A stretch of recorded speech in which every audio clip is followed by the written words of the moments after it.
여러분 축복합니다. 우리 할렐루야 샬롬하고 우리 저 뒤에서부터 인사합니다. 할렐루야 샬롬 샬롬 샬롬 샬롬 샬롬. 하나님 사랑합니다. 여러분 주 안에서 사랑합니다. 예, 오늘은 6월 25일 주일이 됐어요. 같이 맞물려서 혹 보훈의 달이기도 합니다. 6월달은 현충일도 있죠. 6월 초에. 그래서 오늘 말씀을 에베소 5장 1절에서 2절. 그러므로 사랑을 받은 자녀같이 우리는 사랑받았어요. 하나님께. 그죠? 너희는 하나님을 본받는 자가 되고 그리스도께서 너희를 사랑하신 것 같이 너희도 사랑 가운데서 행해라. 이 행함이 가장 어렵습니다. 그는 우리를 위하여 자신을 버리사 향기로운 제물과 희생제물로 하나님께 드리셨느니라. 이 말씀이 아주 귀해서 이 주 말씀으로 제가 자꾸 함께 은혜를 나누기 원합니다. 호국 보훈의 달을 맞아서 나라를 위해 희생한 분들을 우리가 기억해야 되겠죠. 평상시에는 잊어버리더라도 6월달은 특히 성령 강림의 달이 들어있기도 하고 또 호국 보훈의 달이기도 합니다. 제가 요 부분이 나와 있는 거를 발췌를 한번 해봤어요. 원사 이창기님, 상사 최강권 남기훈, 중사 김태석 박경수 문규석 강준 김병수 박서원 안경환 신선순 김종훈 최종환 또한 민병기 정종율 하사, 임재혁, 문영욱, 손수민, 이상준, 신영빈, 장진선, 조정규, 서승원, 방일민, 박상균, 조진영, 서대호, 차균석, 김동진, 박보라, 병장, 이상희, 이용상, 이재민, 강구현, 이상민, 88년생이라고 기록되어 있네요. 이상민 89년생, 상병 정봉구, 김선명, 박정훈, 안동엽, 일병 강태민, 김선호, 조지훈, 나현민, 이병, 정태준, 장철이. 서해안에서 나라를 지키다가 전사한 천안함 용사 46명의 명단입니다. 꽤 됐죠. 세월이 꽤 많이 흘렀어요. 마지막으로 불린 이병, 장철이 당시 나이 19살이었다고 합니다. 호국 보훈의 달을 맞아서 통일 선교 주의를 보내면서 이들을 우리가 한 번 정도씩이라도 기억해야 되겠다. 저도 잘 모릅니다. 그렇지만 한 번 정도 이름을 좀 불러서 기도할 수 있는 마음 가져야 되겠다. 하나님이 우리에게 사랑을 부어주셨기 때문에 나라 사랑, 하나님의 사랑으로 나에게 직접적인 관련은 없었지만 나라를 사랑한 사람들이고 나라를 위하여 목숨을 던진 분들이죠. 또한 오늘의 우리가 그러하기 때문에 존재합니다. 경상북도 영덕군에 장사리라는 해변이 있습니다. 지금은 평화로운 해변 한쪽에 큰 군함 하나가 정박해 있고 그 부근에는 조각상이 세워져 있는데 한국군 병사들이 상륙하는 장면을 그 조각으로 조각해 만든 조각상이에요. 1990년대 말이 되어서야 세상에 다시 알려진 장사리 전투의 생생한 현장이기도 합니다. 곽경택 감독이 만든 영화 여러분들 혹시 보신 분이 계신지요? 잊혀진 영웅들이라는 그 촬영을 했던 장사리 그런 장소이기도 해요. 1950년 9월 14일 평균 나이 17세 단 2주의 훈련 기간을 거쳐서 772명의 학도병과 군인으로 구성된 유격대가 다음날 있을 인천 상륙작전을 성공시키기 위해서 문산호를 떠나 장사리 상륙작전을 시도합니다. 적을 교란시키려는 작전이었기 때문에 주력 부대가 아닌 총알바지예요. 총알바지 아예 죽으려고 작정을 하고 달려간 거죠. 학도병들로 구성되어 있어요. 성공을 장담할 수 없었던 만큼 천전한 용사들이 군번도 받지 못한 채 떠난 전투였다고 합니다. 그리고 수많은 학도병의 목숨을 잃은 대가로 적의 보급로를 차단하는 일을 성공적으로 이룰 수 있었고 학도병으로 지원했을 당시 이들의 마음은 과연 어떠했을지. 우리도 자녀를 기르지 않습니까? 19살, 20살, 그죠? 더 낮은 나이 17살 아이들이 무슨 생각을 했을까요? 생각하면 정말 가슴이 아파요. 제가 만약에 제 아들을 그 자리에 총알바지인 줄 알고 보내야 한다면 과연 보낼 수 있었을까요? 어떻게 해서든지 못 가게 안 가게 붙잡았을 것 같아요. 제가 그 심정이 정말로 직접 된다면, 그렇죠. 그들이 목숨까지 포기하면서 지키고자 했던 것이 무엇이었는지를 생각해 봅니다. 어쩌면 무엇인가를 많이 알아서 목숨을 내어놓는 것이 아니고 어쩔 수 없이 가야 되기 때문에 할 수 없어 가야지 이렇게 간 영혼들이 더 많을 것 같습니다. 그저 옆에 있는 가족들, 가까운 이웃들을 지켜야겠다는 마음, 아니면 나의 나라를 다시는 빼앗길 수 없다라는 그 우리 36년 일제 치하가 있지 않았습니까? 신탁통치 사회가 있었죠. 거기서 유관순 열사 여러분들 아시죠? 태극기를 들고 대한독립 만세를 외쳤던 장모님의 딸이었다고 합니다. 뒷산바에서 3일 금식을 하면서 기도했고 얼굴빛이 아주 결연한 의지가 있었던 이 학당의 그러한 청년이었죠. 16 나이. 이 청년이 시도를 함으로 많은 아주 정말 그때는 지금처럼 그저 촛불 시위 같은 그러한 그 방법이 없었기 때문에 그냥 다 죽었어요. 그냥 태극기 들고 뛰어가는 곳마다 총 쏴서 죽이고 그렇게 죽어가면서도 끝까지 대한민국 독립을 외쳤던 유관순 열사, 그런 분들의 피와 공로로 우리가 지금 이렇게, 지금 솔직히 여러분들 배가 고픈데 먹을 것이 없어서 못 먹는 분들은 안 계실 것 같아요. 어느 곳 정말 드물산골 어떤 곳에 어떤 분들이 계신지는 모르겠지만 그냥 일반적인 사람들은 하다못해 주민센터에서 아주 그 뭐라고 그러죠, 국가의 아주 가장 어려운 계급층 이런 분들도 식사하시는 거는 밥을 못 먹지는 않을 것 같습니다. 그런데 정말 어려운 시절을 보냈어요. 1950년대, 그죠? 60년대. 구호물자가 아니었으면 굶어 죽었을 사람들이 얼마나 많았을까. 이걸 생각한다면 우리가 지금 정말 가끔 가다 저는 음식물, 그 버려지는 음식물, 식당이나 이런 데서 이런 걸 보면은 뭐 뷔페 같은 데 가면 뭐 엄청나지 않습니까? 그런 걸 보면 너무 마음이 아파요. 저렇게까지, 물론 그것들도 어딘가로 보내져서 어렵고 먹을 게 없는 분들에게 먹게끔 해주는 부분들이 있겠지만 우리가 이럴 때는 정말 아니지 않을까. 내가 할 수 있는 일은 과연 뭘까. 뭐 저 같은 목사가, 힘없는 목사, 기운 없는 목사가, 약한 목사가 뭐를 할 것인가. 할 수 있는 거 다 한 가지 있더라고요. 나라와 민족을 위해서 기도할 줄 아는 마음.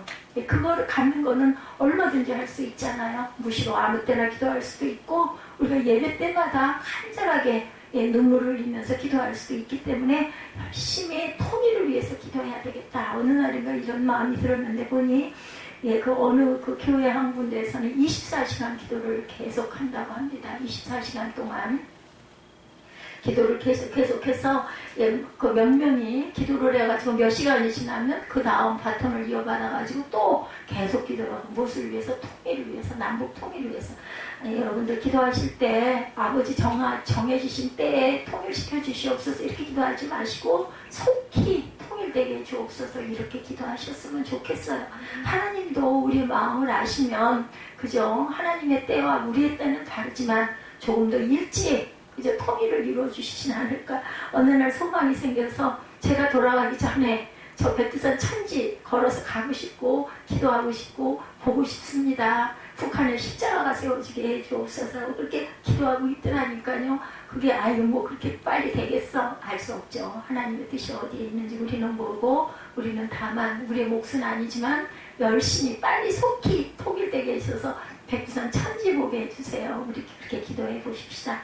이 나라 대한민국은 수많은 사람들이 흘린 피 위에 세워진 나라이죠.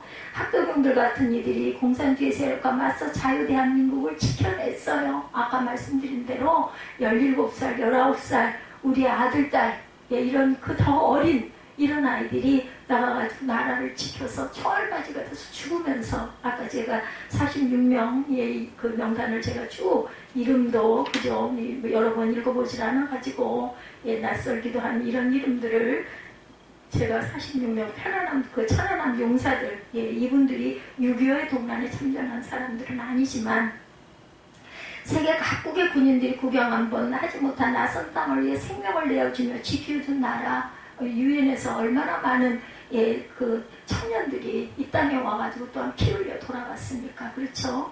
지금도 보니까는 6.25 동란 때 잃어버린 그 영혼들을 그 찾는 부분을 지금도 하고 있더라고요. 그래서 어떤 그 분이 한국으로 관이 운송이 돼가지고 6.25 동란 때 돌아간 그 분을 찾아가지고 장례한다 제가 그 국민일보에서 보았습니다. 자세하게 읽어보지는 않지만 큰 것들은 제가 이렇게 보는데 아직도 그러면서 그 대통령이 그런 얘기 했더라고요. 끝까지 찾겠다. 마지막 힘이 뭐 10몇만 명 된대요. 끝까지 찾아서 고국으로 다 제자리에 그 묻혀지게 동생 누구 동생인지 묘 옆에다가 나란히 장례를 한 그런 부분을 제가 읽었습니다. 낯선 얼굴의 사람들의 목숨을 바쳐서 이 날을 지킨 거예요. 세계 유엔들이. 그리고 호국보훈의 유호를 보내면서 6.25 한국전쟁 72주년을 보내면서 나라를 위해 희생한 순국 영령들의 다시 한번 감사한 마음을 우리가 다시 한 번을 기억해 봐야겠다. 살아계시다면 이 자리에 80, 90대의 모습으로 아마 앉아 계실 분들일 겁니다.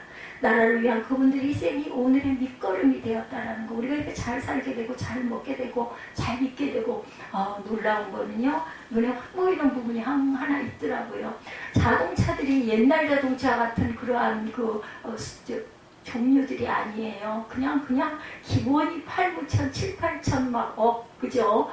웬 차값들이 그렇게 비싸요. 근데 그런 차가 너무나 흔하게 보여지는 그런 자동차들인 거예요. 그래서 제가 정말 잘 사는 나라가 된 게 맞구나 하는 걸 제가 한번 또다시 느꼈습니다. 그러므로 그들이 지키려 한 이 나라를 귀하게 여기고 우리 또한 지켜내야 할 의무가 있다. 아까 말씀드린 대로 제가 할 수 있는 게 아무것도 없지만 열심히 기도는 할 수 있잖아. 열심히 기도하자. 우리 마음 모아 뜻 모아 힘 모아 함께 기도합시다. 무시로 항상 순간순간 우리가 또 기도를 하긴 하지만 또 이렇게 주일이면 한 번씩 나라와 민족을 위해서 우리가 꼭 기도하자. 이런 생각이 듭니다. 인간은 왜 희생하는가? 인간의 희생은 어떻게 가능할까? 사실 우리는 희생하는 사람들을 어렵지 않게 많이 봅니다. 22년 일어난 쿠팡 물류센터 화재 진압하기 위해서 투입되었던 119 구조대전이 결국 죽음으로 돌아왔다는 뉴스가 있었습니다. 김동식 소감경은 늘 앞서서 화재 현장에 어려운 자리에 들어가고 나올 때도 가장 늦게 나오던 분. 드라마에도 이런 드라마가 좀 있었던 것 같아요. 그죠? 소방대원으로 아버지가 딸하고 밥 먹기로 약속을 하고 아빠 곧 갈게 하고 약속을 했는데 그만 구조하다가 아버지가 제일 늦게 나오는 바람에 죽음으로 돌아온 제가 드라마를 한 편 봤던 기억이 납니다. 근데 실제 이런 일들이 그때 느낀 게 뭐였냐면 실제 이런 일들이 있었기 때문에 드라마에 거기에 삽입이 됐거나 그 내용이 이렇게 된 거였겠구나 라는 생각을 제가 했습니다. 그분의 나이가 52세 그죠? 죽음으로 돌아왔는데 그 물류센터 화재를 진압하기 위해서 그 투입된 김동식 소방경님이에요. 연륜과 경험이 최고에 달했을 그날 대원들을 모두 탈출시키고 마지막으로 뒤를 지키다가 끝내는 살아 돌아오질 못했어요. 희생의 근원에는 언제나 살리는 사람이 존재한다는 것. 우리가 이렇게 편안하게 자유롭게 잘 살 수 있는 것, 분명한 것은 살리는 사람, 위에 계신 아버지 예수 그리스도, 그리고 또 내 곁에 주변에 있는 이웃들. 그렇기 때문에 원수를 사랑해야 합니다. 왜? 내가 그렇게 잘못된 내 죄를 사해 주시고 예수님이 대신 못 박혀 돌아가셨기 때문에 우리가 영원한 생명을 부여받았으니 당연히 내 이웃이 나한테 어떤 잘못을 했다 하더라도 순간 마음이 아프죠. 상처를 받기도 하죠. 밉지요. 밉습니다. 그렇더라도 시간을 가지고 기도하면서 입으로만이 아니라, 근데 그것도 중요하다고 생각합니다. 입술로라도 웃어. 그죠? 용서합니다. 근데 마음의 용서는 안 돼. 그래도 입술로 고백하고 용서할 수 있는 마음을 주옵소서 하고 우리는 기도해야 돼요. 우리가 너무 부족하기 때문에. 저도 그렇습니다. 목사님 다를 게 아무것도 없어요. 막 열기가 나고 밉고 싫고 막 이런 마음 너무 억울하고 있는데요. 제가 또 하나 조금 다른 건 여러분들도 그러실 거예요. 마음속에서 또 다른 울림이 하나 있어요. 또 그러면 안 되지 않아? 그래도 너를 위해서 나도 너를 위해서 내 목숨도 내놓고 희생을 하고 너 영원한 구원을 내가 이렇게 이루었는데 하늘나라 천국을 주었는데 너 갈 곳을 내가 미리 예비했는데 그 이웃 그 사람 그냥 용서해라. 사람이 미워서는 안 되죠. 그 죄를 미워해야 합니다.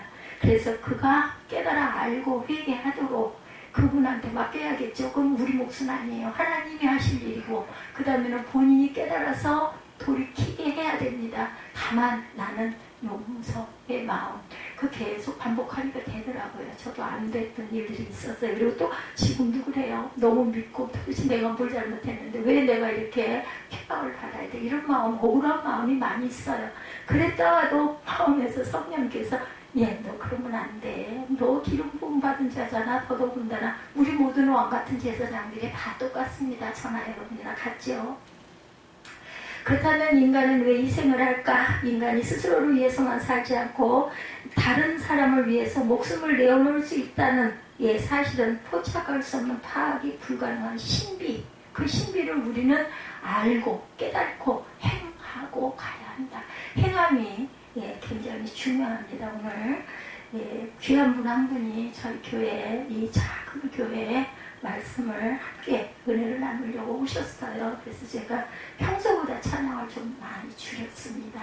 저희는 찬양 시간과 설교 시간이 거의 같습니다. 요즘에는 될 수 있으면 다들 너무나 믿음도 좋고 말씀도 너무나 잘 아셔서 될 수 있으면 예배가 너무 길어서 제 예배가 길어요.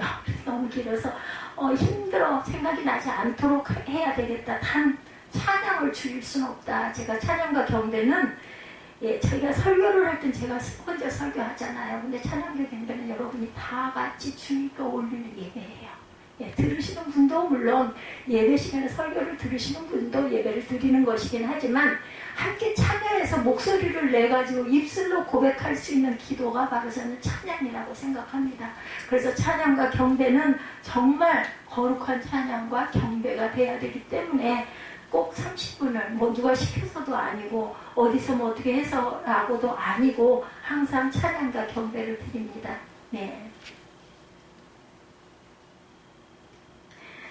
이거 헌금의 의미보다는 혹시 기도 제목에 무엇이 있으실까, 어떤 분일까, 뭐 오늘 나오셨다가 다음 주에도 본교회를 가실 수도 있고 다시는 뵙지 못할 수 있는 분일 수도 있지만 저희 교회에 가끔 가다가 이렇게 참석하시는 분들께는 이렇게 오해를 하시면 안 되는데 시험이 들면 안 되는데 하면서도 아마 우리 전도사님이 그런 마음이 와서 이거 붙여서 아마 드린 것 같고요. 믿음 제가 찬양하시는 거 귓결로 들었습니다. 약해진 믿음 아니고 약해진 믿음이라는 생각하시는 것 자체가 안에 주님께서 함께 계심을 저는 믿습니다. 그렇기 때문에 강건한 믿음, 행함이 있는 믿음, 누군가를 위해서 기도하실 수 있는 그런 믿음을 지닌 귀한 분임을 제가 믿습니다. 자신의 존재가 소멸되리라는 걸 알면서도 자신을 포기하는 용기, 목숨을 바치는 희생은 도대체 어디서부터 나오는 것일까? 예수님은 과연 어디서부터 아버지에게 기도했잖아요. 어떻게 되도록? 땀방울이 핏방울이 되도록 기도했어요. 처음에 뭐라고 기도하셨어요? 이 잔을 제게서 할 수만 있다면 제게서 치워달라고 기도했습니다. 그러다 맨 끝에 뭐라고 기도하세요? 그러나 내 뜻대로 마옵시고 아버지의 뜻대로 하옵소서. 우리가 이 기도가 돼야 합니다. 내가 말하는 것은 이런 부분이고 이게 이루어졌으면 좋겠지만 내 뜻대로 마옵시고 아버지의 뜻대로 하기를 원하나이다. 내 기도를 정말 조심해야 되고 기도가 굉장히 중요합니다. 저는 부족하기 때문에 항상 말씀을 놓고 기도합니다. 그 말씀을 먼저 입술로 못 외워도 괜찮아요. 보고 기도하셔도 됩니다. 다만 아버지 저 이 말씀 가지고 이 말씀 붙들고 기도합니다. 나에게 이러이러한 공고한 이러한 문제 이러한 어려움이 있습니다. 아니면 이런 억울함이 있습니다. 아버지 풀어주시고 채워주시고 용서하여 주시고 아버지 변화시켜 주옵소서 하고 우리 이렇게 기도하십시다. 그래서 여러분들 가장 정확한 기도 주기도문이잖아요. 주기도문을 조용히 한번 구절을 끊어서 주기도문을 입술로 고백하면서 마음으로 묵상해 보세요. 그 안에 우리의 모든 기도가 다 들어있어요. 그래서 잘 안 될 때는 이 주기도문을 열심히 외우는 것도 중요합니다. 다른 피조물에게 주어진 능력인지 정확히 알 수는 없지만 인간에게 분명 희생의 모습이 있어요. 희생의 삶을 살아갑니다. 가장 주님과 가까운 그 사랑의 모습, 어떤 그 모습이에요. 희생의 모습, 부모가 자식을 사랑하는 그 모습이 주님이 우리를 사랑하시는 것에 가장 가깝다고 합니다. 이 마음을 생각해 보시면 되죠. 전쟁 중에 좋아하는 엄마가 품에 안긴 아기가 목말라 울고 있는 것을 보고 자신의 혈관을 끊어서 아이에게 먹여서 엄마는 죽고 아이가 살았다는 이야기가 있어요. 외신에 보면 기가 막힌 이야기들이 정말 실제 있었던 이야기가 너무나 많은데, 우리 지금 현실은 어때요? 2천여 명이 넘는 영유아가 실종이라고 합니다. 제가 국민일보를 간간히 보다 보니 너무나 기가 막힌 게 그게 눈에 보여가지고 놀래가지고 그걸 끝까지 읽어봤더니 아이가 막 출생하자마자 죽여가지고 냉동실에다가 2, 3년을 방치한, 그래서 그분을 아마 그 압수수색을 했다고 제가 봤습니다. 그리고 이제 그 호적법을 바꾼다고 합니다. 아이를 낳기는 낳는데 출생신고를 하는 거는 부모의 자유이고 과태료는 5만 원이라고 합니다. 늦어가지고 출생신고를 못하는 경우에는. 그러니까 그게 꼭 책임이 없어요. 의무가 없어요. 그렇다고 어딘가에서 그거를 개입할 만한 그런 곳이 없어서 그런 부분이 하나가 되게 할 수 있는 시스템을 만들어야 되겠다. 이번에는 아주 정말 감사하게도 여야가 하나가 되어서 이것을 빨리 실행해 가겠다. 그래서 그렇게 죽어가는 아이들이, 그 신생아들이 없도록 하겠다라는 제가 그 보도를 보았습니다. 우리는 이러고 있어요. 이러고 있는데 자신의 혈관을 끊어서 아이에게 먹여서 엄마는 죽고 아이가 산 이런 엄마의 심정, 엄마의 사랑, 예수님의 사랑과 너무 흡사하지 않겠는가. 참으로 감동스러운 이야기지만 어떻게 이런 일이 가능할 수 있을까? 가능하죠. 어차피 둘이 다 죽을 때 엄마는 꽁꽁 얼어 죽어 있는데 엄마 안에 안겨있던 아이는 살아난 일, 이런 일들도 굉장히 많습니다. 아무리 본능이라고 하지만 엄마가 아이를 위해 삶을 포기하는 일 쉽지는 않지만 어차피 죽을 거면 하고도 남겠죠. 엄마 마음이. 저도 엄마이기 때문에 압니다. 여러분이 이 희생을 가능케 하는 원인을 알고 계실 줄로 믿어요. 우리가 희생할 수 있는 이유는 우리 안에 자식 사랑하는 사랑이 있기 때문이에요. 주님이 우리를 위해 희생하신 것도 아버지의 명령이시기도 했지만 예수님이 우리를 사랑하시기 때문에 희생제물이 되신 거죠. 하나님께서 우리 안에 하나님의 성품인 사랑을 심어주셨기 때문에, 그래서 성경이 뭐라고 말씀해요? 하나님은 사랑이다. 이렇게 말씀하죠. 분명하게 요한일서 4장 말씀입니다. 사랑하는 자들아 우리가 서로 사랑하자. 사랑은 하나님께 속한 것이니 사랑하는 자마다 하나님으로부터 나서 하나님을 알고 사랑하지 아니하는 자는 하나님을 알지 못하나니 이는 하나님은 사랑이십니다. 아멘. 요한일서 4장 18절입니다. 혹시 이 구절이 마음에 오시면 색글을 해놓거나 기록해놨다 나중에 찾아보시기 바랍니다. 하나님의 사랑은 자신의 아들을 내어주시는 모습, 희생을 나타내죠. 사랑은 여기 있으니, 요한일서 4장 10절입니다. 사랑은 여기 있으니 우리가 하나님을 사랑한 것이 아니요 하나님을 우리를 사랑하사 우리 죄를 속하기 위하여 화목제물로 그 아들을 보내셨습니다. 아멘. 그러므로 희생은 하나님의 성품이며 하나님께서 우리에게 주신 복된 선물이라는 것, 그것이 내가 잘나서 내가 사람이 많아서가 아니에요. 하나님이 나에게 주신 복된 선물이기 때문에 우리도 사랑할 수 있다는 것. 희생과 사랑은 쌍둥이에요. 사랑이 있는 곳에 희생이 가능하죠. 희생이 있는 곳에는 언제나 사랑이 있습니다. 근데 이게 어떤 내가 이렇게 하면 이런 것을 내가 받겠지 이런 사랑이 아니라 무조건적인 사랑, 계산하고 따지고 하는 사랑이 아니라 무조건적인 사랑에 희생이 따른다는 거죠. 이탈리아의 어떤 5월에 케이블카 추락사고가 일어났었어요. 지난해입니다. 14명이 사망한 큰 사고였어요. 거기서 타고 있던 일가족이 죽었는데 5살 된 아들만 살았다는 보도가 있었습니다. 추락의 순간에 아이를 감싸는 어머니가 아니라 아버지예요. 아버지 덕분에 아이가 살았다는 거예요. 어떻게 아버지는 그 순간 그런 행동을 할 수가 있었을까? 순간적인 건데, 그죠? 어떤 틈이 찰나였기 때문에 어떻게 과연 그렇게 할 수 있었을까? 아버지의 마음에 담겨있던 아들을 향한 사랑, 그 사랑이 그를 그렇게 행동하도록 만들었던 것이죠. 그러므로 희생하는 사람은 하나님의 성품을 가진 사람들입니다. 하나님 마음을 아는 사람들이죠. 희생하는 사람은 이 세상을 살리는 사람들이고 살리는 영이고 희생을 통하여 세상을 아름답게 만들어 갑니다. 요즘엔 자연도 사랑해야 된다고 하지 않아요? 그죠? 자연이 너무나 병들어가기 때문에 우리 녹십자의 사랑, 자연 사랑하자 이런 이야기를 많이 합니다. 사람 사랑하는 것도 중요하지만 자연도 하나님이 주셨잖아요. 우리에게 주신 선물입니다. 그래서 자연을 사랑할 줄 알아야 되겠다.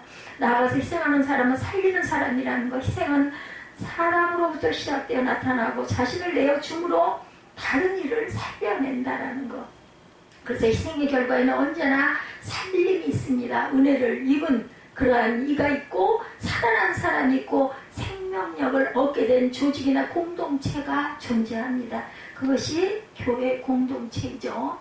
처음에 하나님께서 우리를 사랑하셔서 아담과 하와를 지으시고 뭐를 주셨어요? 가정 공동체를 주셨어요. 가정 공동체에서 그리고 자녀를 낳고 또다시 주신 것이 교회 공동체입니다. 혹시 너무 추우신가요?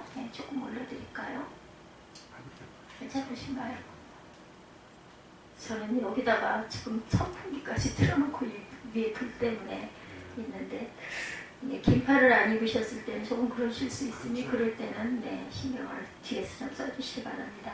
이 장사리 전투에서 목숨 걸고 싸운 학도병들의 희생의 결과를 번영하는 대한민국 결과가 번영하는 대한민국이었다라는 것, 자유 대한민국이 되었다라는 거, 가슴이 조이지 않아요? 그렇죠. 저도 국서 시간에 배웠는데 부산 그 조그마한 부산 요만큼 남겨놓고 다 그저 침략을 해서 내려왔어요. 그때 저는 피난 시절이었다라고 제가 들었습니다. 부모님이 저를 사랑하셨기 때문에 제가 살아있었을 수가 있어요. 그래서 그 해방동의들이 한때 굉장히 유행했죠. 자유민주주의는 희생한 사람들을 통해서 이 땅에 선물처럼 주어진 하나님의 축복입니다. 그래서 우리 기도할 때 통일 대한민국이 되게 해달라고, 민주 대한민국이 해달라고 기도하십시다. 예수께서 이 땅에 오셔서 자신을 내어주신 이유는 성경이 증거하고 말씀하세요. 그렇죠? 요한일서 4장 9절이죠. 하나님의 사랑이 우리에게 이렇게 나타난 바 되었으니 하나님이 자기의 독생자를 세상에 보내심은 그로 말미암아 우리를 살리려 하십니다. 아멘. 우리를 살리시고서 예수께서 십자가 순환을, 고난을 당하셨다는 거죠. 또한 예수님이, 하나님이 예수님을 부활시키셨기 때문에 우리는 주님을 닮아서 함께 주님의 자녀니까 부활의 영광을 누릴 수가 있게 되었다. 우리를 살리시기 위해 자신을 내어주시는 희생을 몸소 감당하신 예수 그리스도. 그러므로 희생의 결과에는 은혜가 따르죠. 희생의 혜택을 입은 누군가 무엇인가가 존재하게 됩니다. 희생은 살리는 행동이에요. 엄마 희생 후에, 아빠 희생 후에 행복한 가정이 있습니다. 위기 속에서 나라를 지킨 이들의 희생 뒤에 번영하는 나라가 있습니다. 대한민국이 있죠. 복음을 전하고자 삶과 목숨을 내놓는 사람들이 희생 뒤에 구원받는 자녀, 죄에서 해방된 하나님의 자녀된 사람들이 있어요. 그래서 뭐라 그러셨어요? 예수님이 너와 내 집이 구원을 받으리라 말씀하죠. 너만이 아닙니다. 내가 구원받았으면 내 가족을 당연히 우리는 1순위 이웃으로 생각하고 구원해야 할 사명이 있다는 것 잊지 마시기 바랍니다. 사랑으로 가능한 희생은 또한 소망을 낳습니다. 추락하는 케이블카에서 아들을 살리는 아버지에게는 소망이 있었겠죠. 그 순간 아버지는 아들이 살아날 것을 아마 소망했을 것입니다. 그 소망 안에 몸을 감싸 아이를 덮었어요. 희생의 근거에 아이가 살 수 있다는 소망이 있었기에 순간 아이를 감싸 안고 자신이 죽고 아들이 살았습니다. 이처럼 희망은 소망을 낳는다는 것, 절대로 소망을 버리시지 말기 바랍니다. 겨우 3일분의 식량 보급품 소총 하나와 2주간의 훈련이 전부였던 학도병들은 자신의 죽음과 희생으로 동생과 아버지와 어머니가 살 수 있기를 소망했을 것입니다. 대한민국이 건재하여 번영하기를 소망했을 것이고 이 나라가 강한 나라가 되기를 소망했을 것입니다. 그 소망으로 그들은 목숨을 내어놓을 수가 있었던 거죠. 제가 처음에 그때는 그렇게 자유롭게 많이 다닐 수 있을 때가 아니었던 그 40여 년 전, 30한 수년 급했을 때 유럽을 갔을 때 제가 지난번에 잠깐 말씀드렸지만 모두 다들 저희를 보면 자파니스, 차이니스 하고 물어봤었어요. 아니라고 하면 그럼 어디냐? 코리안이라고. 코리아 어디? 몰라요, 이름을. 그래서 제가 그런 소망이 있었습니다. 아, 우리 대한민국도 남들에게 코리아 하면 코리아 원더풀 이런 소리를 우리도 좀 들었으면 좋겠다. 뭐 큰 소망이라기까지는 아니지만 너무나 마음이 아프고 섭섭했어요. 아무도 우리를 몰라주네. 전부 다 일본인이냐 중국인이냐 물어보면서 코리아 어디? 코리아가 어디야? 이렇게 눈이 둥그레지는 그런. 근데 어때요? 그때로부터 30년이 조금 넘고 나니까 지금은 그죠? 이 땅에 와서 살고자 한다는 그런 그 외국인들의 목소리가 많이 높습니다. 너무나 살기 좋은 나라, 아름다운 나라, 하나님이 주신 삼천리 반도 금수강산입니다. 아멘. 여러분들, 예, 정말 내 마음에 내가 대한민국 국민이라는 거, 예, 코리안이라는 것에 대한 강한 긍지를, 더구나 하나님께서 사랑하신 이방 민족이었는데, 그죠? 이제는 하나님이 사랑하는 하나님의 나라라는 것을 기뻐하시기 바랍니다. 희생은 소망이라는 거, 희생은 사랑의 행동이고, 살리는 행동이고, 소망의 행동입니다. 희생하는 사람을 통해서 사랑이 드러나고 만물을 살려내는 멋지고 아름다운 결과물이 나온다는 것. 희생하는 사람들에게는 늘 이런 소망, 갈급한 소망이 있어요. 에베소서 5장은 희생의 밑바탕에 예수님의 희생, 하나님의 사랑이 있다는 사실을 분명하게 보여주고 있습니다. 1, 2절이죠. 오늘 본문이기도 합니다. 그러므로 사랑을 받는 자녀같이 너희는 하나님을 본받는 자가 되고 그리스도께서 너희를 사랑하신 것 같이 너희도 사랑 가운데 행하라. 그는 우리를 위하여 자신을 버리사 향기로운 제물과 희생제물로 하나님께 드리셨느니라. 아멘. 이 말씀은 인간에게 본능적으로 주어진 희생의 정신을 넘어서 그리스도를 통해 드러난 하나님의 사랑과 희생을 보고 스스로 결단해 그 사랑 가운데 희생하기를 권면합니다. 사랑으로 자신을 내어줌으로 세상을 살리는 존재가 된다라는 것, 그것이 하나님께서 그리스도를 통해서 우리에게 보여주신 삶의 방식입니다. 예수는 자신을 내어주심으로 모든 인류를 살리는 구원을 이루셨어요. 한 세대뿐만 아니라 오고 오는 세대, 모든 인류를 구원하는 위대한 결과를 만들어내셨죠. 이처럼 그리스도의 희생은 온 인류를 구원하는 하나님의 능력이 되셨습니다. 예수님의 희생은 인류의 역사의 가장 큰 사건, 능력이라는 것.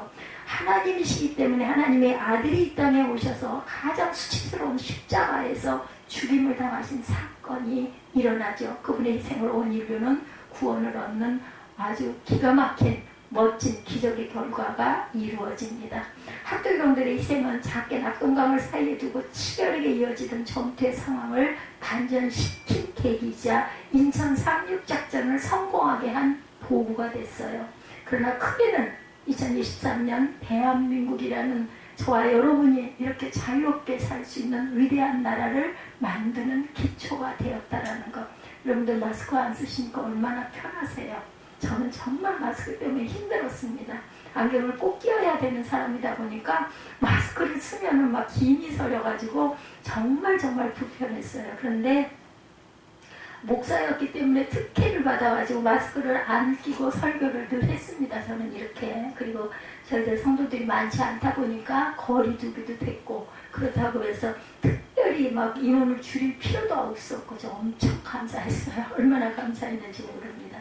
예, 새로운 국면이 이제 다시 코로나는 끝났지만 그 감염병 그보다 더한 어떠한 전염병 시간이 온다 하더라도 아마 우리나라 정부는 더 많이 준비하고 더 많이 긴장하리라 믿습니다. 코로나가 이제는 어찌됐든 간에 이겼어요. 그죠? 4차까지 예방접종을 하고 저는 끊임없이 운동을 다녔지만 한 번도 코로나에 감염되지 않고 보호해 주시고 지키신 하나님의 은혜가 얼마나 감사했는지. 그렇지만 예방접종은 열심히 했습니다. 그리고 지킬 것은 열심히 지켰죠. 세속적 문화와 북한의 존재로 인해 계속되는 이념의 논쟁이 아직 있어요. 대한민국에서 벌어지는 극단적인 빈부격차의 문제, 뭐 몇백만 원, 500만 원 이상 그 카드를 그냥 한 번에 끊는 분들이 엄청난 프로테지더라고요. 보니까 뭐 입에 담고 싶지는 않지만 우리는 어때요? 500만 원을 가지는 저 같은 경우는 4개월 정도 이 교회를 유지하고 또한 하나님이 주시는 감사의 식사를 할 수 있는 기본적인 부분이 글쎄요, 삶의 그 중에서 한 120% 정도 가지면은 그 4등분을 해서 제가 아마 살고 있지 않나, 자세히 제가 계산을 한 적은 없지만, 우리를 둘러싼 모든 상황 희생을 감수할 사람을 지금도 필요하고 있다라는 거. 이게 빈부격차는 엄청나게 크지만, 또 물질이 그분들이 한 번에 500만 원 이상짜리를 턱턱 아무렇지도 않게 산다 해서 그분들이 꼭 마음의 행복감이 충만할까.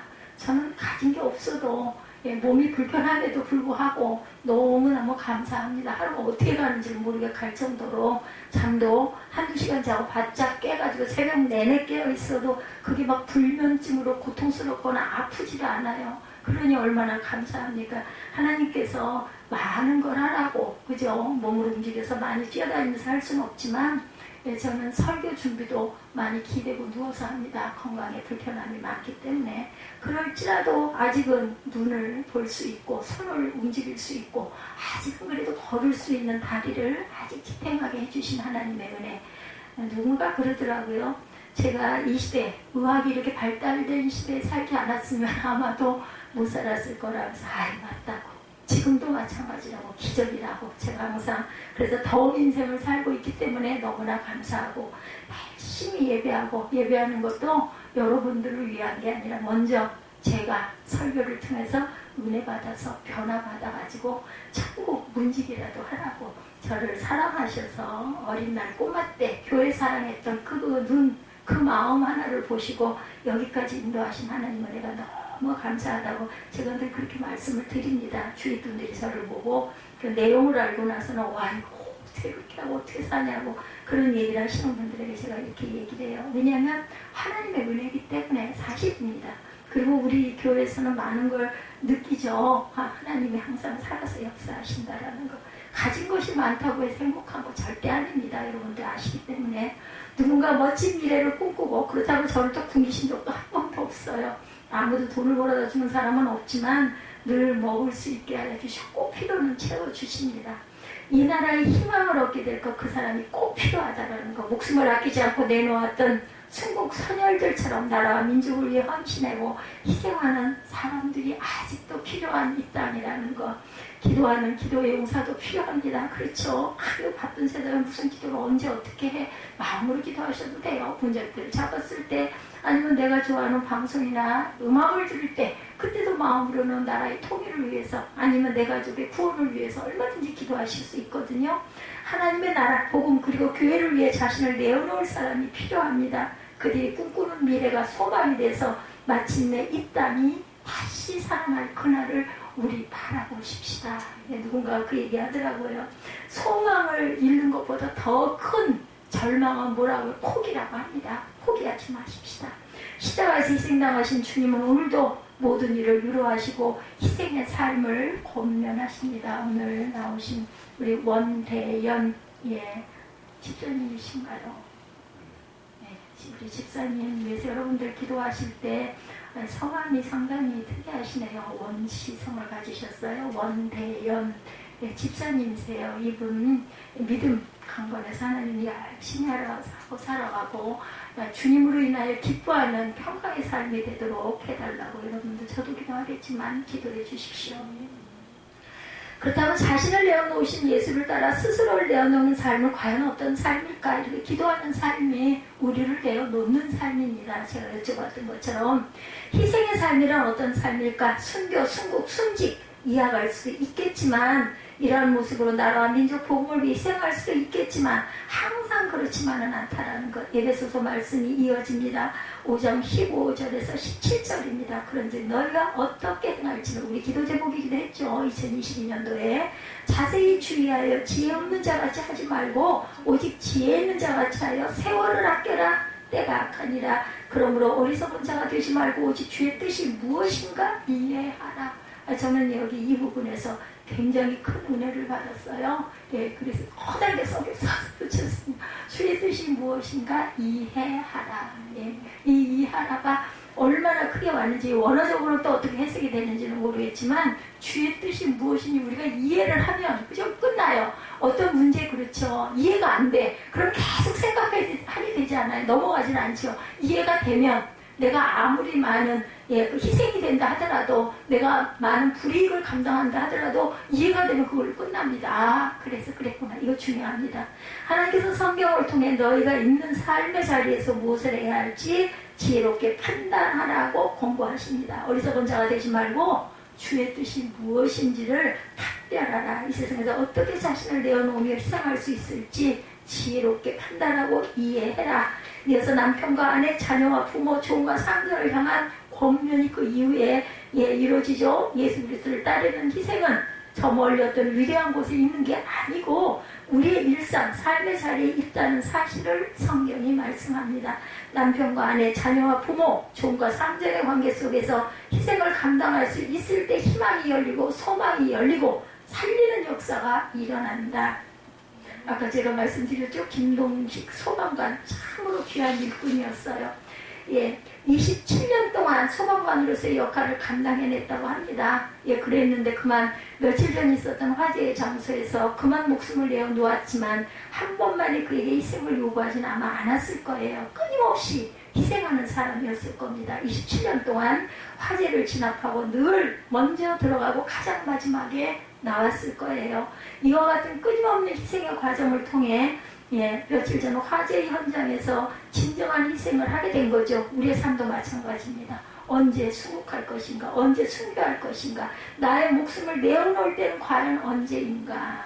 제가 그 지나간 그 팝송을 아주 열심히 잘 불렀던 그 가수, 한 40년, 50년 동안 노래를 했던 그분의 저 빅쇼, 그걸 제가 한번 봤는데 그분이 그러시더라고요. 그 쇼가 있었던 게 그 2020년대였으면 벌써 20년이 다 됐어요. 근데 그분이 그때 뭐라고 그러셨냐면은 저와 같아서 되게 같네 생각을 했습니다. 제가 언제까지 노래할 수 있을지 어떻게 알겠습니까? 이분도 그 외국에서 신학대학에 졸업을 하신 분이잖아요.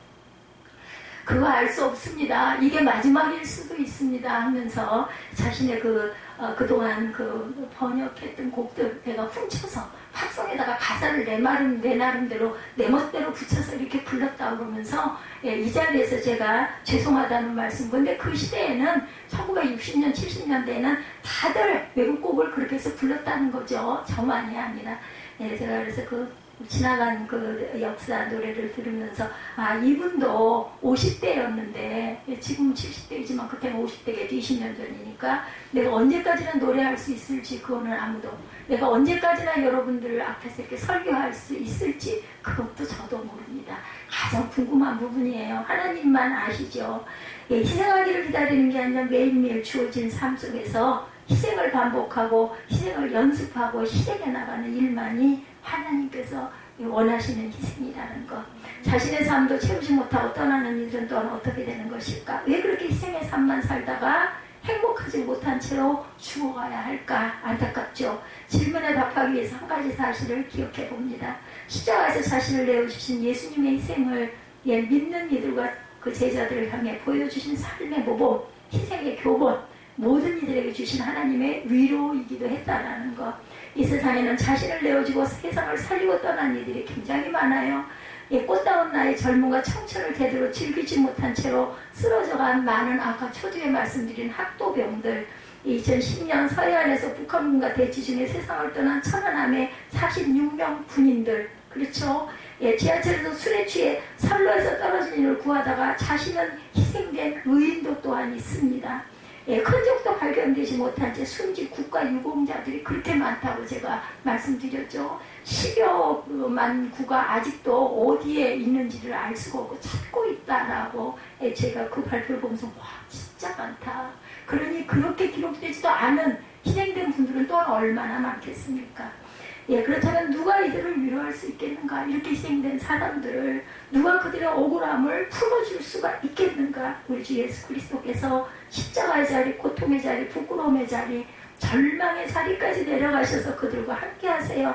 이것이 은혜이고 우리에게는 위로고 그 가족들에게도 아마 위로가 될 줄로 믿습니다.